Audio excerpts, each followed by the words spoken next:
वसुदेवन सुतं देवं कंसचानूरमर्दनं देवकी परमानन्दं कृष्णं वन्दे जगद्गुरुम्. काय दमानी म्हणा स्तोत्र आणि चुका होऊ देऊ नका शक्यतो. हा हो हो चालेल, ठीक आहे.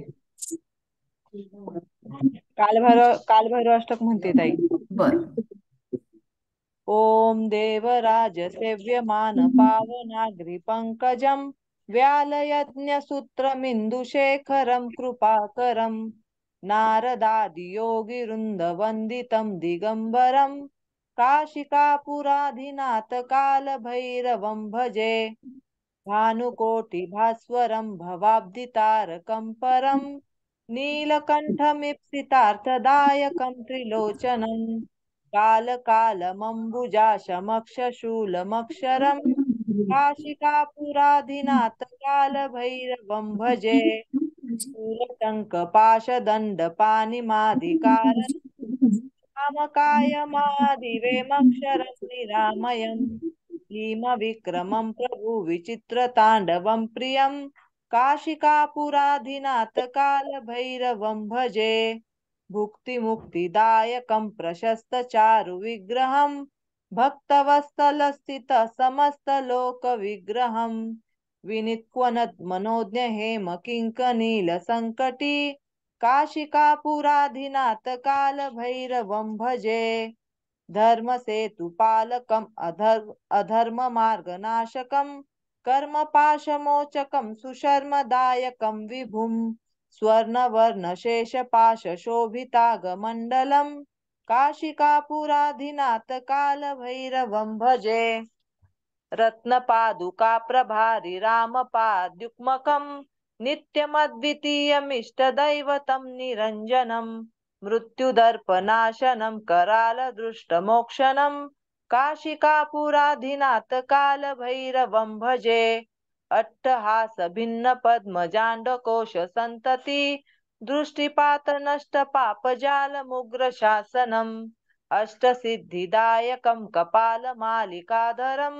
काशिकापुराधिनाथ कालभैरवं भजे भूतसङ्गनायकं विशालकीर्तिदायकं काशीवासलोकपुण्यपापशोधकं विभुं नीतिमार्गगोविन्दं पुरातनं जगत्पति काशिकापुराधिनाथ कालभैरवं भजे कालभैरवाष्टकं पठन्ति ये मनोहरं ज्ञानमुक्तिसाधनं विचित्रपुण्यवर्धनं शोकमोहदैन्यलोभकोपतापनाशनं ते प्रयन्ति कालभैरवाग्रिसनिधृध्रुवम् इति श्रीमत् शंकराचार्य विरचित कालभैरवाष्टक संपूर्णम. छान ताई, छान म्हणलं. होत आहे. हो आवाज येतोय माझा? हो हो.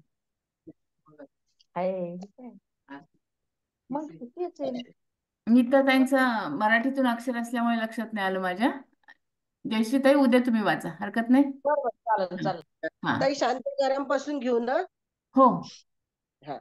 शांताकारं भुजगशयनं पद्मनाभं सुरेशं विश्वाधारं गगनसदृशं मेघवर्णं शुभांगं लक्ष्मीकान्तं कमलनयनं योगिभिर्ध्यानगम्यं वन्दे विष्णुं भवरं सर्वलौकिकनाथं यं ब्रह्मा वरुणेन्द्र रुद्रमरुतस्तुन्वन्ति दिव्यैस्तवै वेदे साङ्गपदक्रमोपनिषदैर्गायन्ति यं सामगाः ध्यानावस्थित तद्गतेन मनसा पश्यन्ति यं योगिनो यस्यां तं न विदुरासुरासुरगणा देवाय तस्मै नमः. ताई ओवीला सुरुवात करू. हो 1700 ओवीपासून. नादू वाद्या न येता तरी का गोचरू होता फुले न होता घेपता आमुदू केवी गोडी न होती पक्वाने तरी का फावती रसने दर्पणा विडनयने नयनो का दिसे द्रष्टा श्री गुरुमूर्ती न रिगता दृश्यपंथी तरी काया उपासती आकळता हो तैसे वस्तू जे असंख्यात तया संख्याशते सात न होती तरी कोणा येथ फावो शकते मेघ सिंधूचे पाणी वाहे तरी जगतया तेची पाहे काजे उमपते नोहे ठाकते कोण्णा आणि वाचा जे न पवे ते हे श्लोक न होते बरवे तरी काने मुखे फावे ऐसे का होते म्हणून श्रीवासांचा हात वरू विश्वास झाला उपकारू जे श्रीकृष्ण उक्ती आकारू ग्रंथाचा केला आणि ग्रंथ कर्तृत्वाभिमान परिहार आणि तोची हामी आता श्रीव्यासांची पदे पाहता पाहता पाहता आणि इला श्रवणपथा मराठी या व्यासादिकांचे गुणमेख रहाटती जे ते साशंक तेथे मी रंक एक चावळी करी परी गीता ईश्वरू भोळा ले व्यासोक्ती कुसुमटा माळा तरी माझ्या दुर्वादळा ज्ञान म्हणे की आणि क्षीरसिंधूची या तटा पाणी येती गजगटा तेथे काय मुरकुटा वारी जात असे पाख फुटे पाखिरू नुडे तरी नबीच स्थिरू गगन आक्रमी सत्वरू तो गरुडही तेथे राजहंसाचे चालणे भूतळे झाली शहाणे आणि के काय कोडे चालावे चीना जिया फुलेनी अवकाशे अगाध जळ घेपे केलेशे चुडी चुळपणपणा ऐसे बरवनी न निघे दिवटीच्या अंगी थोरी तरी ते बहुतेज धरी वाती आपुलिया परी आणि चकीना जी समुद्राचे नि पैसे समुद्री आकाश आभासे तेल्लरी थिल्लरायसे बिंबची पै 1700 ते 1716 पर्यंतचा वयाच्या वाचल्या मी त्याचा अर्थ मी वाचते. नादब्रह्म जर वाद्यात आले नसते तर नाद आपल्यास कसा कळला असता. फुले जर नसती तर वास कसा घेता आला असता. पक्वांनात जर गोडी नसती तर जिभेला कशी प्राप्त झाली असती. आरसा जर नसता तर डोळ्याला आपले रूप कसे पाहता आले असते. निराकार श्री गुरु जर आकारास आले नसते तर उपासकांना कशी सेवा करता आली असती. तसे अगणित जे ब्रह्म ते गीतेच्या 700 श्लोकांच्या रूपाने जर प्रगट झाले नसते तर कोणालाही जाणते आले असते काय. मेघ समुद्राचेच पाणी वर घेऊन वृष्टी करून सर्वांचा उपयोग करतो तरी लोक मेघांचीच आशा करतात. कारण अमर्याद जो समुद्र त्यापासून कोणाचाच उपयोग होत नाही. म्हणून जे वाणीला देखील प्राप्त होत नाही ते व्यासांनी जर हे उत्तम श्लोक केले नसते तर ऐकावयाला किंवा मुखाने तरी वर्णन करावयाला कसे आले असते. याकरिता श्रीकृष्णाची जी उक्ती संभाषण तिची गीतेच्या रूपाने व्यासांनी रचना केली. म्हणून सर्व जगतावर त्यांचा मोठा उपकार झाला आहे. आणि आता तोच गीतार्थ मी व्यासांची पदे पाहून पाहून शुद्ध मराठी भाषेत ऐकण्याजोगा केला. ज्या गीतार्थाचे यथार्थ वर्णन करण्याविषयी व्यासादिकांचे देखील ज्ञान साशंक होते त्या गीतेचे मी हे गरिबाने व्याख्यान केले आहे. परंतु गीतारूप ईश्वर हा अत्यंत भोळा आहे. म्हणून व्यासांच्या भाषणरूपी पुष्पमाला धारण करतो व आमचे गरिबाचे दुर्वांकुरासही नाही म्हणत नाही. आणि क्षीरसमुद्राचे काठाला हत्तींचे समुदाय पाणी पिण्यास येतात तेथे त्यांना तेवढी परवानगी असून मुरकुटांना तो माघारी लावतो काय. पंख न फुटलेल्या पाखराला जरी उडता आले नाही तरी ते आकाशातच राहते व सर्व गगनाचे आक्रमण करणारा गरुडही त्या आकाशातच राहतो. राजहंसाची मंद गती सर्व जगतात उत्तम असली म्हणून दुसऱ्या कोणी चालू नये की काय. कलशात पुष्कळ साठवण असल्यामुळे पुष्कळ पाणी मावते. पण चूल लहान असली तरी तिच्या मानाने तीत पाणी येत नाही काय. मशाल मोठे असल्यामुळे तिचे तेज मोठे पडते. पण वात जरी लहान असली तरी तिच्या मानाने तिचे तेज पडतेच की नाही. समुद्राच्या विस्ताराप्रमाणे त्यात आकाशाचे प्रतिबिंब मोठे दिसते पण ते डबक्यातही डबक्याचे मानाने दिसते. त्याप्रमाणे व्यासादिकांच्या महामतींनी या ग्रंथाविषयी विचार केला व आम्ही स्वस्थ बसावे ही गोष्ट युक्तीला जुळत नाही. ज्या समुद्रामध्ये मंदराचलासारखे महान महान जलचर वास करतात त्यांचे वैभव पाहून लहान माशांनी तेथे राहूच नये की काय. आता श्लोक घेते. तेवी व्यासादिक महामती वावरो येती ये ग्रंथी मा आम्ही ठाकोये युक्ती न मळे किर जी सागरी जळचरे संचरती मंदाराकारे तेथे देखो न शफर ये रे पोहो न लागती अरुणांगा जवळीके म्हणून सूर्या ते देखे महाभूतळींची न देखे मुंगी काही या लागी आम्ही प्राकृता देशकारे बंदे गीता म्हणणे हे अनुचिता कारण नो हे आणि बापू पुढा जाये ते घेत पाऊलाची सोय बाळ ये तरी न लाहे पावो काही तैसा व्यासाचा मागोवा घेतू भाष्यकारा ते वाट पुसतू अयोगी मी न पवतू के जाईन आणि पृथ्वी जयाची एक क्षमा नु बघे स्थावर जंगमा जयाचे अमृते चंद्रमा निभवी जग जयाचे अंगिका अस्तिके तेज लाहो नि अर्के अंधाराचे सावाईके लोटीसत आहे. समुद्रा जयाचे तोय, तोया जयाचे माधुर्य, माधुर्या सौंदर्य जयाचे नी. इथे 25 ओव्या होत आहेत, त्याचा अर्थ वाचूया. अरुण हा सूर्याचे सन्निध आहे म्हणून तो सूर्यास पाहतो, आणि पृथ्वीवर जी लहान मुंगी आहे ती त्याकडे पाहत नाही की काय. यास्तव आम्ही प्राकृत जनांनी गीतेचे देशभाषेत वर्णन केले ही गोष्ट अयोग्य आहे असे म्हणण्याचे कारण नाही. आणि बापाच्या मार्गाने लहान मूल जर चालू लागले तर ज्या स्थानाला बाप गेला त्या स्थानाला ती पोहोचू शकणार नाही काय. तसा मी व्यासांचा माग घेत आणि भाष्यकाराला वाटा विचारत चाललो असता मी जरी अयोग्य आहे तरी व्यास ज्या ठिकाणी गेले त्या ठिकाणाला पावणार नाही की तर कोठे जाईन. आणि ज्या परमेश्वराच्या क्षमेने पृथ्वी स्थावर जंगम विश्वाचा उपद्रव सहन करते व ज्या परमेश्वराच्या अमृताने चंद्र जगात सर्व जगाच्या तापाची निवृत्ती करून शांत करतो, ज्या परमेश्वराच्या अंगाच्या तेजाने सूर्याला तेज प्राप्त झाले आहे म्हणून तो सर्व जगाला अंधारापासून प्राप्त होणारे संकट दूर करतो, ज्या परमेश्वराच्या सत्तेने समुद्राला उदक मिळाले आहे व पाण्याला माधुर्य व माधुर्याला सौंदर्य प्राप्त आले आहे, ज्या परमेश्वराच्या सत्तेने वाऱ्याला गतिरूप बल, आकाशाला विस्तार व ज्ञानाला उज्ज्वल सार्वभौमत्व प्राप्त झाले आहे. 25 झाले तर इथपर्यंत. हो हो.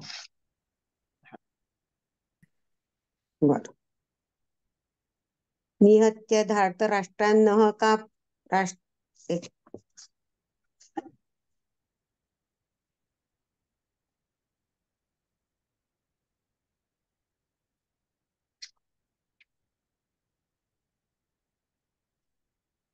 निहत्य धार्तराष्ट्रान्न का प्रीती स्याज्जनार्दन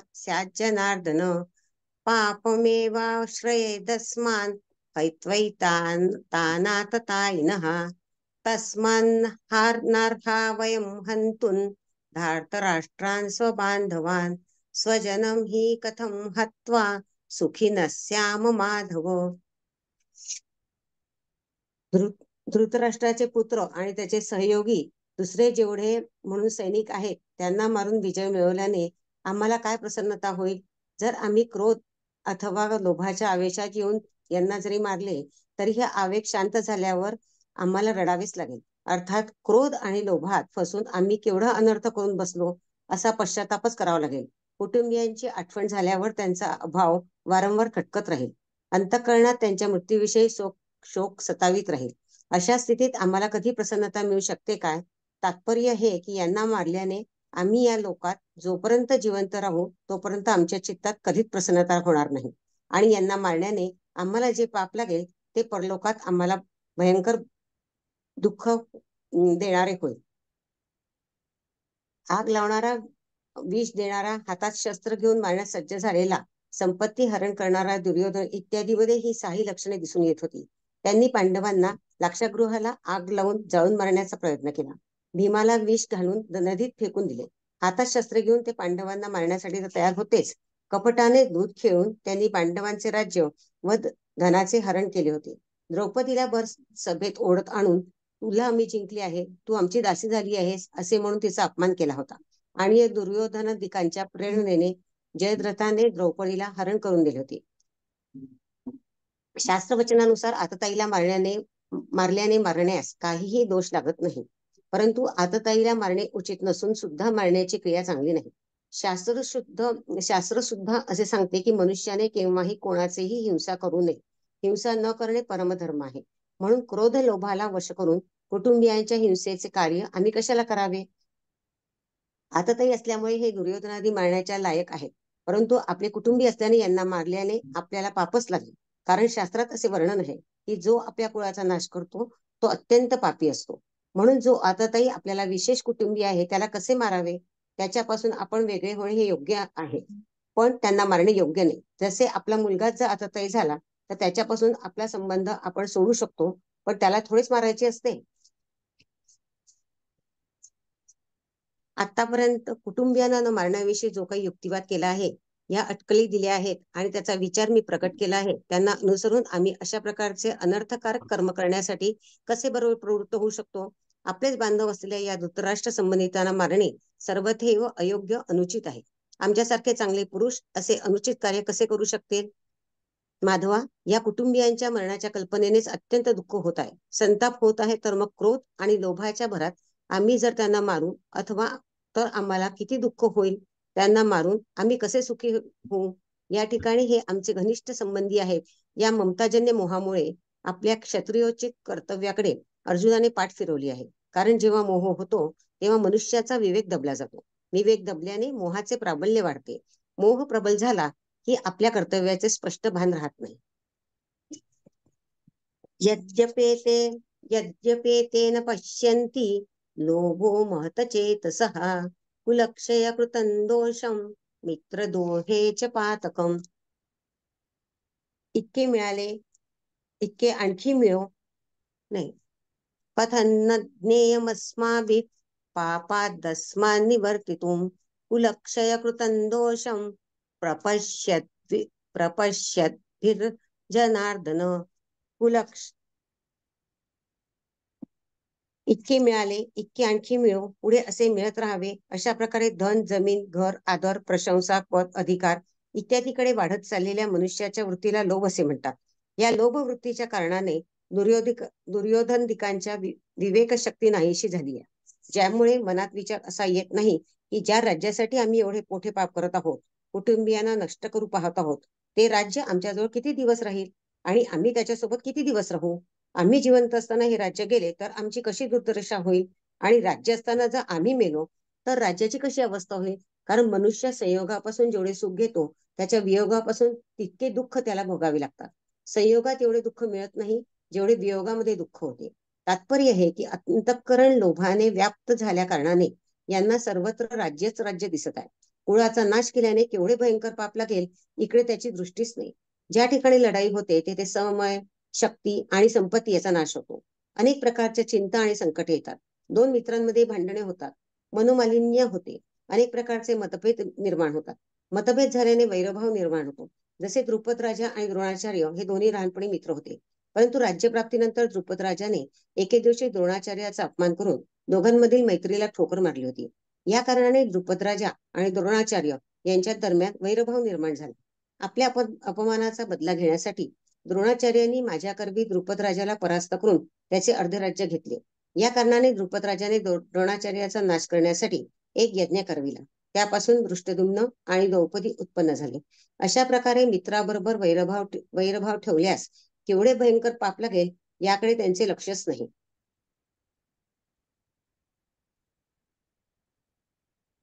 आता अर्जुन आपले मत व्यक्त करतात की जरी दुर्योधकांची आपल्या कुलक्षयामुळे होणाऱ्या दोषांकडे आणि मित्रदोहामुळे होणाऱ्या पापाकडे दृष्टी नाही, तरी पण आम्हाला कुलक्षयामुळे होणाऱ्या अनर्थ परंपरेला पाहिलेच पाहिजे. कारण कुलक्षयामुळे होणारे दोष आम्ही चांगल्या तऱ्हेने जाणतो आणि मित्रांशी द्रोह केल्यास होणारे पापही उत्तम रीतीने जाणतो.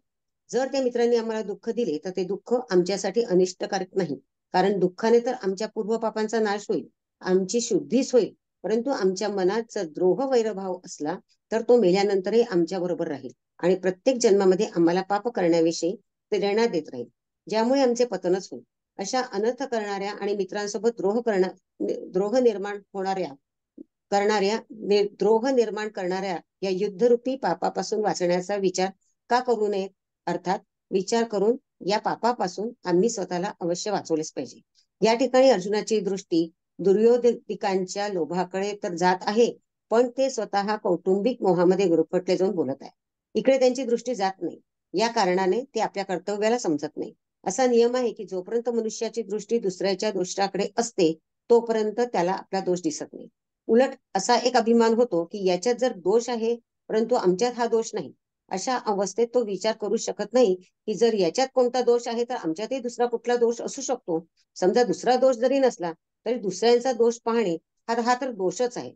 दुसऱ्यांचा दोष पाहणे तसेच आपल्या चांगुलपणाचा अभिमान होणे हे दोन्ही दोष एकमेकासोबतच असतात.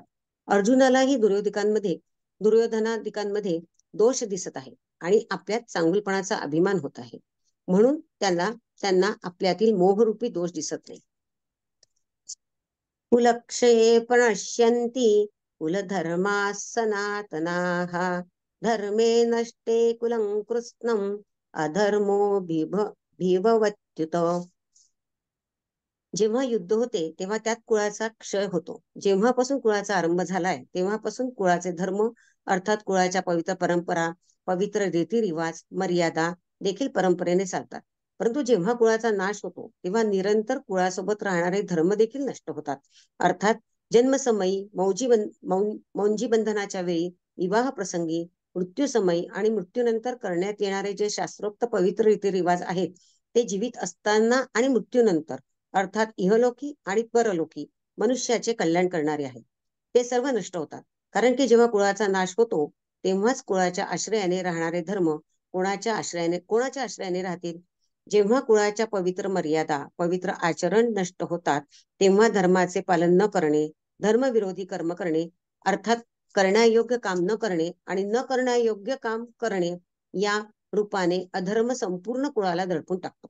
अर्थात संपूर्ण कुळावर अधर्माची छाया पसरते. आता या ठिकाणी अशी शंका येते की जर कुळ नष्ट होईल, कुळच राहणार नाही, तर अधर्म कोणाला दडपून टाकील? याचे उत्तर असे आहे की जे लढाई करण्याला योग्य पुरुष आहेत ते तर युद्धात मारले जातील, पण जे लढाईसाठी योग्य नाहीत असे जे बालक आणि स्त्रिया मागे राहतात त्यांना अधर्म दडपून टाकतो. कारण की जेव्हा युद्धात शस्त्र, शास्त्र, व्यवहार इत्यादीचे जाणकार आणि अनुभवी पुरुष मरतात तेव्हा मागे उरलेल्या लोकांना उत्तम प्रकारचे शिक्षण देणारे, त्यांच्यावर शासन करणारे कोणीही राहत नाही. अशा स्थितीत मर्यादेचे आणि व्यवहाराचे ज्ञान नसल्याने ते मनाला वाटेल तसे आचरण करू लागतात. अर्थात ते करण्यायोग्य कर्म न करता न करण्यालायक काम करू लागतात. म्हणून त्यांच्यात अधर्म पसरतो. अधर्माभिववात कृष्ण प्रदुष्यन्ति कुलस्त्रियः स्त्रीषु दृष्टासु अश्नेर्य जायते वर्णसंकर. थांबूयात आपण इथे. हा झालं श्लोक का? आपण उद्या बघूयात. ठीक आहे. हा, जय श्री कृष्ण. याच्याबद्दल काही सांगू शकता? 2-4 ओळी. आपण जे 6 श्लोक वाचलेत. माझा इतका अभ्यास नाही आहे. बर, सराफताईंना विचारा हो त्या बोलतील. चालेल. वैजंतीताई, वंदनाताई, दोघीपैकी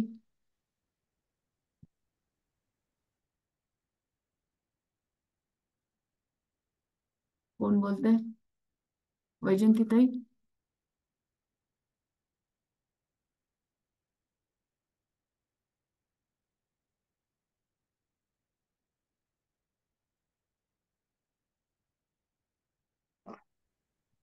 हॅलो.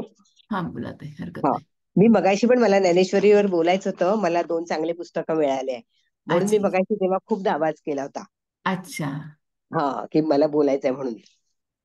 तर याच्यात आता संजय असं म्हणतो की राजा धृतराष्ट्रा, याप्रमाणे अर्जुनाने सुचवल्याबरोबर श्रीकृष्णाने एकदम रथ जोराने हाकून दोन्ही सैन्याच्या मध्यभागी नेथून तेथे भीष्म, द्रोण होते आणि जवळचे नातेवाईक होते तिथे उभा केला रथ.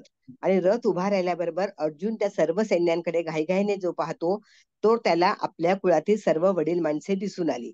आणि त्याने कृष्णाजवळ जाऊन उद्गार काढले की हे कृष्णा, हे तर सगळे माझे नातेवाईक आहे आणि यांच्याशी मी असं आता युद्ध कसं करणार. आणि त्या हृदयास्त्याच्या ध्यानात येऊन त्याने क्षणभर मौनच स्वीकारलं. म्हणजे त्याला तिथे त्याचे शब्द अपुरे पडले की मी माझ्या नातेवाईकांशी कसं युद्ध करू. अर्जुन पाहतो तो त्याला आपल्याच गोत्रातील पितृपितामह, गुरुबंधू, मातुल पुढे दिसू लागले. त्यातच आपले इष्टमित्र, स्नेही, सोबती, आपल्यापेक्षा लहान पुत्र पौत्रांप्रमाणे मानलेले आणि ज्यांचे रक्षण आणीबाणीच्या वेळी आपण केले आणि आपले उपकृत म्हणजे याने ज्यांचं रक्षण केलं आणि पांडवांचं ज्यांनी रक्षण केलं अशी गोत्रातील मंडळी युद्धाला उभी आहे हे पाहून त्याच्या मनामध्ये गडबड झाली आणि एकदम तो घाबरला आणि वीर वृत्तीने आपला अपमान झाल्यासारखे वाटून पळ काढला. म्हणजे तो घाबरला. म्हणजे वीर वृत्ती होती अर्जुनाकडे पण आपलेच लोक आहे म्हणून तो घाबरून गेला. सत्कुलोत्पन्न विवाहित स्त्रियांना त्यांच्या भरत्याशी इतर कोणा स्त्रीने लगट केलेली त्यांच्या पातिव्रत्याच्या तेजामुळे खपत नाही, त्याप्रमाणे पुरुषांना एखाद्या नूतन स्त्रीशी परिचय झाल्याबरोबर योग्यतेचा विचार न करता ते कामुक होऊन त्यांना आपल्या परिणित वधूचाही विसर पडतो. म्हणजे जसं लग्न झालेलं आहे आणि जर इतर बाई जर त्यांच्या जवळ आली तर त्यांना ते अपमान होतो की चांगलं नाही वाटत. त्याप्रमाणे आपण वीर आहे पण आपण या सगळ्यांना मारणार म्हणजे आपण भलत्याच नादी लागलो आहे आणि आपण जे इतके दिवस तप केलेले आहे, पण आपल्याला आता ऐश्वर्य प्राप्त होईल, पण त्याच्यासाठी युद्ध करावं लागेल आणि आपल्या बुद्धीचा भ्रंश होतो आहे आणि आपल्याला आता वैराग्य घ्यायला पाहिजे असं त्याच्या मनात अर्जुनाला भीती वाटायला लागली. त्याच्यामुळे त्याने आपली वीर वृत्ती टाकून देऊन करुणा वृत्तीचा अंगीकार केला. म्हणजे त्याला वाटलं की नाही, माझ्यामध्ये वीर वृत्ती आहे, पण मी आता त्या वृत्तीने युद्ध करू शकत नाही. आणि त्याला असं वाटलं की करुणा वृत्तीनेच आपण राहायला पाहिजे.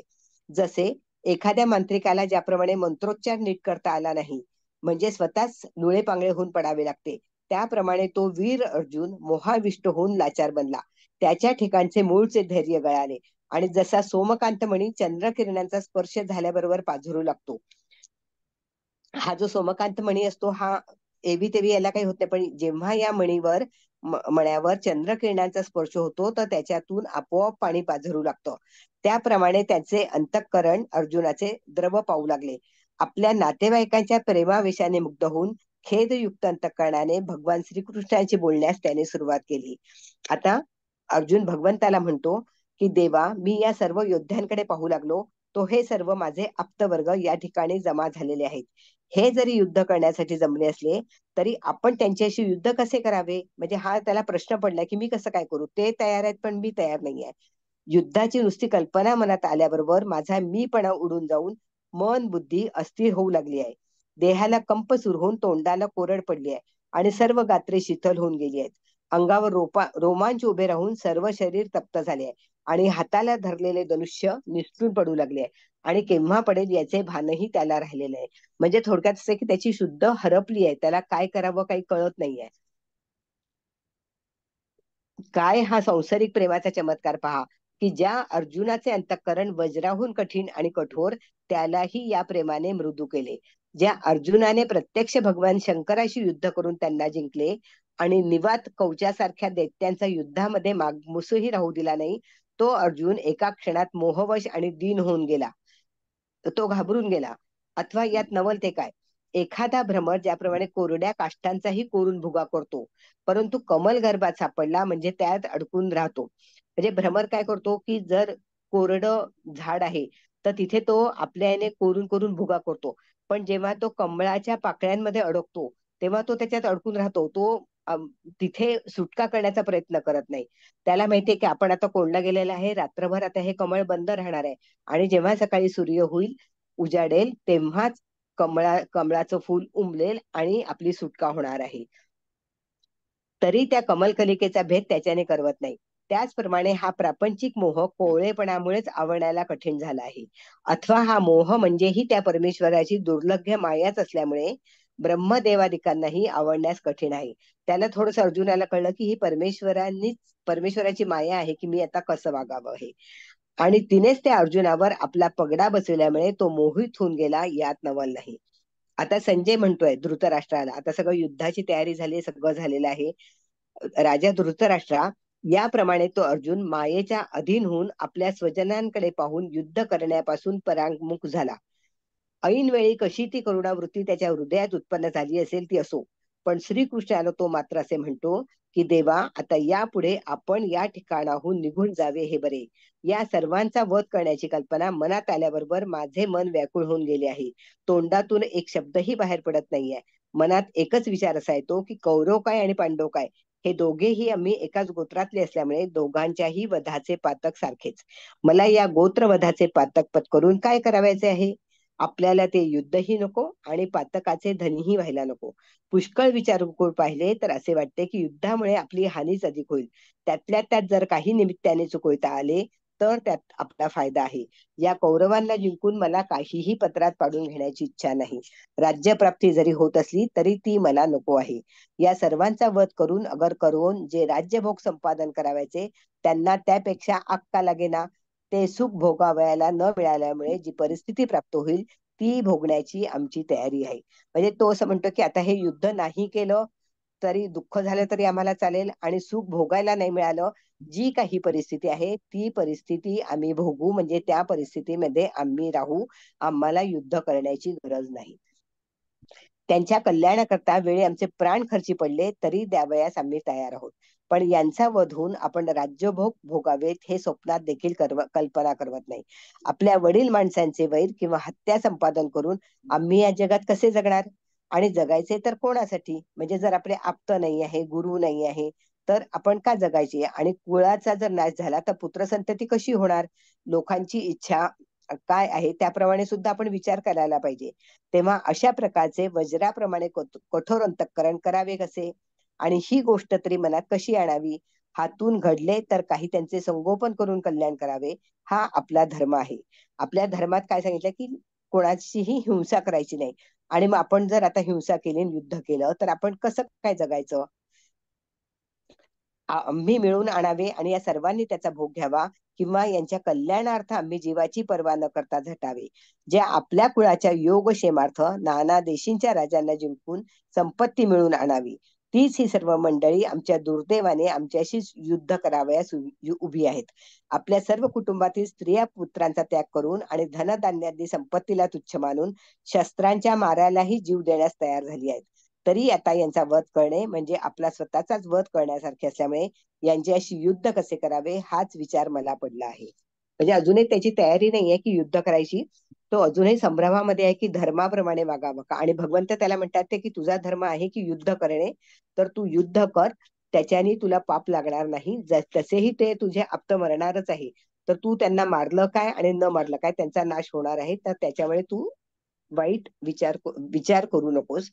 प्रत्येकाचे भोग हे भोगायला पाहिजे, असं भगवंत आणि श्रीकृष्ण यांचे विचार पहिल्या अध्यायामध्ये झालेले आहेत. छान. ठीक आहे, हो ठीक आहे. हो, छान ताई, सुंदर सांगितलं. हा, म्हणजे आता काय आहे, पार्श्वभूमी आपली तयार झालेली आहे की संभ्रम जो आहे की धर्मापासूनच इथे सुरुवात आहे की आपल्या धर्माप्रमाणे वागायचं की नाही वागायचं. बरोबर.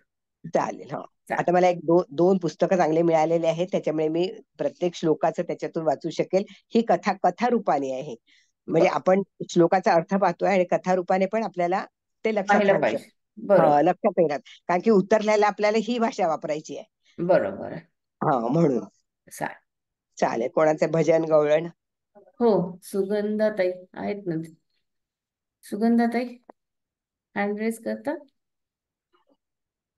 म्हणजे हलकं फुलकं होतं थोडस. हो हो.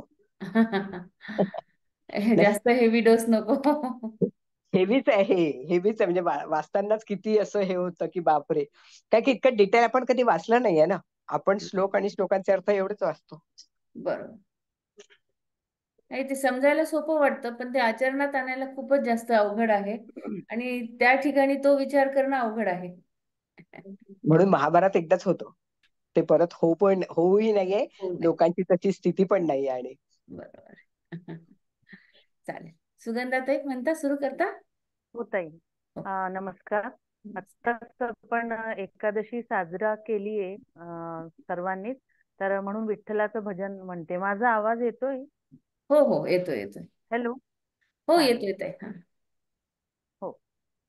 उठ पंढरीच्या राया, वाढ वेळ झाला, थवा वैष्णवांचा दारी, दर्शनासी आला, दर्शनासी आला. उठ पंढरीच्या राया, उठ पंढरीच्या राया, उठ पंढरीच्या राया. पूर्व दिशे उमटे भानू, घुमे वारियाचा वेणू.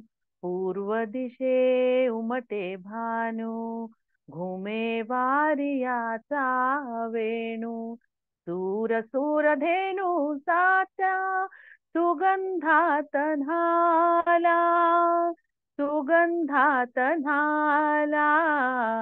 उठ पंढरीच्या राया, उठ पंढरीच्या राया. कुक्षी घेऊन या कुंभा, उभी ठाकी चंद्र भागा.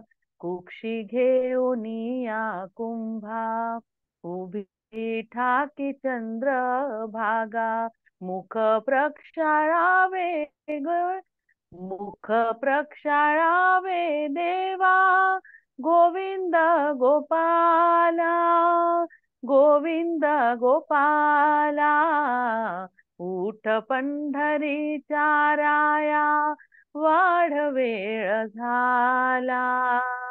थवा वैष्णवांचा दारी, दर्शनासी आला दर्शनासी आला. उठ पंढरीच्या राया. सुंदर. पुंडलिक हाका देई, उभ्या राही रखुमाबाई. निरांजने घेऊन हाती, सिद्ध आरतीला. उठ पंढरीच्या राया, वाढ वेळ झाला. थवा वैष्णवांचा दारी, दर्शनासी आला दर्शनासी आला.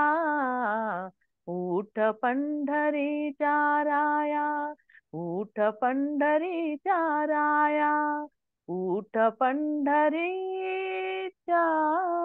राया. धन्यवाद.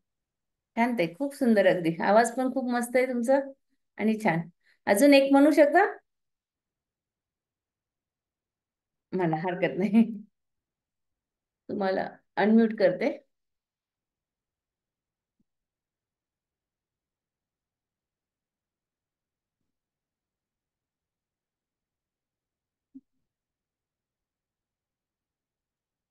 ताई हा झाले.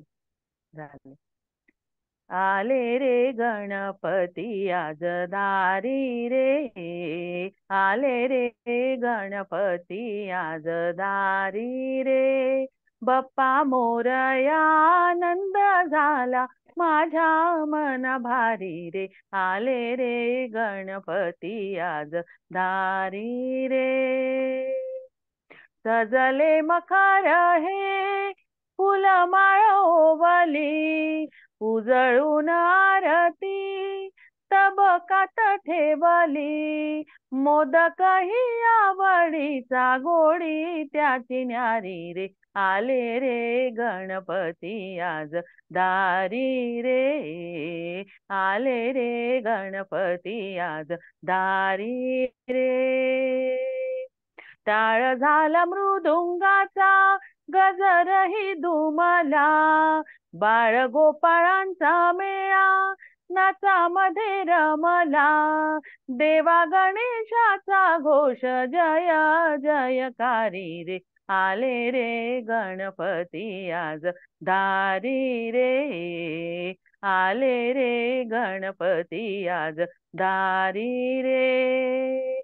सा ग म ध नि सा, सा नि ध नि ध, म ध म ग म ग, सा ग सा, नि सा ध नि सा, दारी रे. आले रे गणपती आज दारी रे. धन्यवाद. छान, सुंदर. अगदी खूप सुंदर आवाज आणि खूप सुंदर म्हणलं. दोन्ही गाणे सुंदर अगदी. चालेल. थँक्यू. आपण फक्त अजून एक गोष्ट हे करूयात. प्रत्येकाने आपला नंबर आला असेल त्या दिवशी आधी थोडीशी तयारी करून येत चला. गाणं असेल किंवा श्लोक असेल, स्तोत्र असेल, ज्ञानेश्वरी वाचन असेल, आणि ज्ञानेश्वरी वाचन करता करता 25च ओळ्या आपल्याला म्हणायच्या आहेत, तर त्याच्यातलं विवेचन जर करता आलं, थोडस जर सांगता आलं तर जास्त छान. त्याचा करायचा प्रयत्न करा. चालेल, आपण उद्या परत भेटूयात. नमस्कार. जय श्री कृष्ण सर्वांना.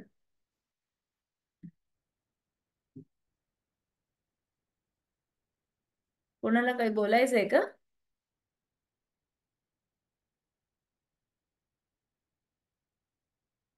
काही बोलायचं आहे शकुंतला ताई? नाही ना?